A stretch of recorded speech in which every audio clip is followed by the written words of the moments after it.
We have a question. The angle of elevation of the top Q of a vertical tower PQ from a point X on the ground is 60 degree. इसके लिए सबसे पहले हम diagram draw कर लेते हैं ताकि हमें कोई कंफ्यूजन ना हो। एक टावर PQ है एंड Q टावर का टॉप है। ये टावर ड्रॉ किया, Q इसका टॉप है एंड P बॉटम होगा ऑब्वियसली बिकॉज PQ है टावर। एंड इसके टॉप का जो एंगल ऑफ एलिवेशन है from the point X which is on ground 60 degree. Ground के ऊपर एक पॉइंट है X एंड यहाँ से इस टावर के टॉप का एंगल ऑफ एलिवेशन 60 डिग्री है। ये ग्राउंड बना लेते हैं। इसके बाद देखते हैं क्या है। From a point Y 40 metre vertically above X, X के अबव एक पॉइंट है Y जो कितनी हाइट पे है 40 metre. The angle of elevation of the top of tower PQ is 45 degree. ये जो X के अबव वर्टिकली एक पॉइंट है Y,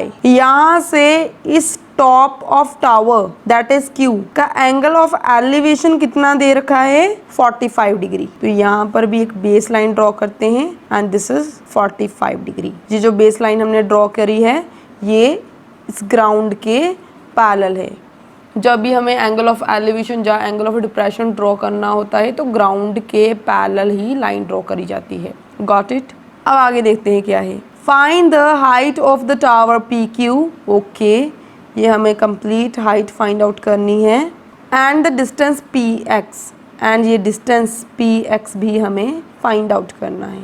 एंड एक बात और, ये जो Y X के अबव पॉइंट है ये 40 मीटर की हाइट पे है तो ये रहा 40 मीटर एंड अगर ये 40 मीटर है तो ये यहाँ तक का डिस्टेंस जो है ये भी 40 मीटर ही होगा बिकॉज ये दोनों लाइंस पैरेलल हैं एंड ये परपेंडिकुलर से ग्राउंड के साथ।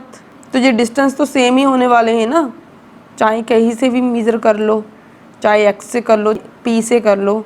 अगर ये 40 है तो ये भी 40 होगा। अब हमें एक तो ये PX फाइंड करना है लेट से X और दूसरा ये हाइट फाइंड आउट करनी है लेट से H। एंड एक बात और, अगर ये X है तो ये भी X होगा बिकॉज ये दोनों भी तो पैरेलल है। ये भी ग्राउंड के साथ परपेंडिकुलर, ये भी ग्राउंड के साथ परपेंडिकुलर, तो ये दोनों क्या हो गए आपस में पैरेलल हो गए ना। और पैरेलल साइड्स के बीच का जो डिस्टेंस होता है वो हमेशा कांस्टेंट रहता है। अगर ये X है तो ये भी X है। सिमिलरली अगर ये 40 है तो ये भी 40 है। ओके, डायग्राम तो अब हमारे पास बन चुकी है। हमें मालूम है हमें एक तो ये हाइट फाइंड आउट करनी है और दूसरा ये X फाइंड आउट करना है। इसका मतलब ये जो राइट एंगल ट्रायंगल है इसमें एक तो height that is perpendicular use होगा।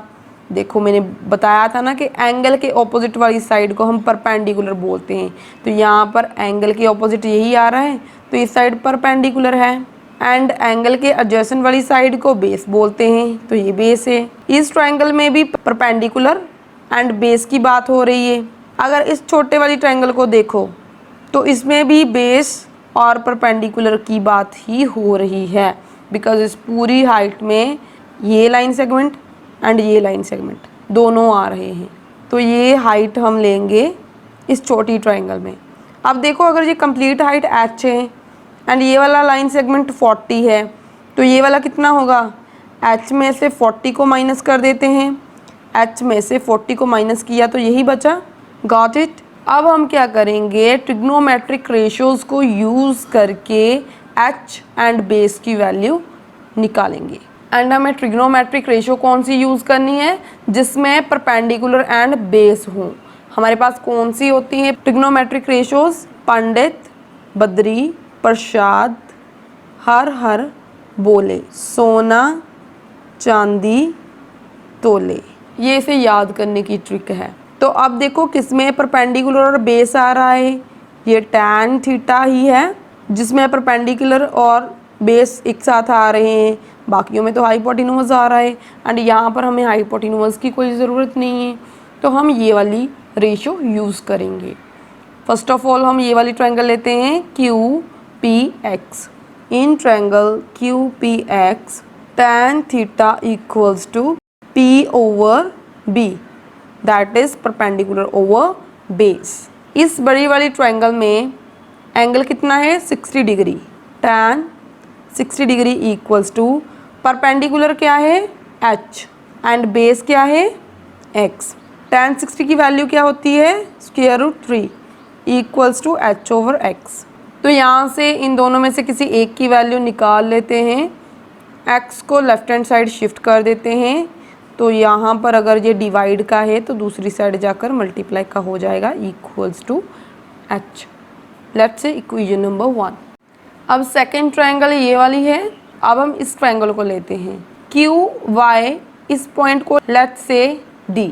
इन triangle Q Y D tan theta equals to perpendicular over base and यहाँ से tan थीटा की वैल्यू कितनी है 45 degree equals to perpendicular h minus 40 over base कितना है x एंड यहाँ पर tan 45 की वैल्यू क्या होती है 1 equals to h minus 40 over x। तो यहाँ से अगर मैं x को लेफ्ट हैंड साइड शिफ्ट करूँ तो ये यहाँ जाकर मल्टीप्लाई का हो जाएगा, x को 1 से मल्टीप्लाई किया तो वो x ही रहेगा equals to h minus 40। Let's say equation number 2। अब इन दोनों इक्वेशंस को यूज़ करके हम h एंड x की वैल्यू निकालेंगे from equation 1 and 2. As we know that there are lot of methods in which we can solve these two equations or we can find the value of x and h. But हम यहाँ पर by substitution method इन दोनों equations को solve करेंगे। जैसे कि यहाँ पर देखो, इस equation में से h की वैल्यू √3 इंटू x आ रही है, तो इसे हम substitute कर देंगे इन equation 2। तो यहाँ पर हमारे पास आ जाएगा x इक्वल्स टू h की जगह पे क्या सब्सटीट्यूट करेंगे, h की जगह पर √3 इंटू एक्स लिखेंगे माइनस 40 एंड अब इस 40 को लेफ्ट हैंड साइड शिफ्ट करते हैं तो ये पॉजिटिव 40 हो जाएगा, √3x एज इट इज़। इस x को उठाकर इस साइड ले जाएंगे तो ये माइनस का x हो जाएगा। 40 equals to take x common out and हमारे पास ब्रैकेट के अंदर बचा √3 माइनस एंड यहाँ पर क्या बचा, देखो कोई भी नंबर हो उसके साथ 1 तो हमेशा मल्टीप्लाई में होता है, अगर x बाहर चला गया तो अंदर क्या बचा 1। 40 इक्वल्स टू x। अब ये जो √3 माइनस 1 है इसे मैं उठाकर लेफ्ट हैंड साइड शिफ्ट करती हूँ, यहाँ पर मल्टीप्लाई का है, दूसरी साइड जाकर डिवाइड का हो जाएगा। हमें x की वैल्यू निकालनी है एंड यहाँ पर जो √3 है इसकी वैल्यू हमें क्वेश्चन में 1.73 दे रखी है। √3 इक्वल्स टू 1.73। जब भी हमें कोई वैल्यू गिवन होती है क्वेश्चन में तो हमें वही सब्स्टिट्यूट करनी होती है। तो अब यहाँ पर लिखते हैं 40 ओवर √3 की value 1.73 minus 1 and x equals to 40 over 1.73 minus 1।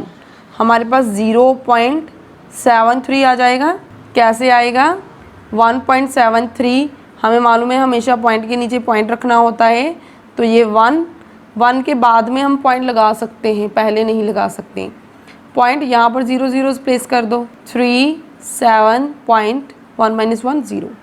इस तरह से हमारे पास 0.73 आ गया। अब हम इसका पहले पॉइंट हटाते हैं, 40 ओवर 73। पॉइंट हटाने के लिए क्या करना होता है, ये पहले डिनोमिनेटर में है तो 0 से ऊपर लगेंगी, 1 2 zeros एंड पॉइंट की जगह पर 1 लग गया। अब हमें x की वैल्यू कैसे निकालनी है, 40 इंटू 100 कितना हो जाएगा 4000 ओवर 73।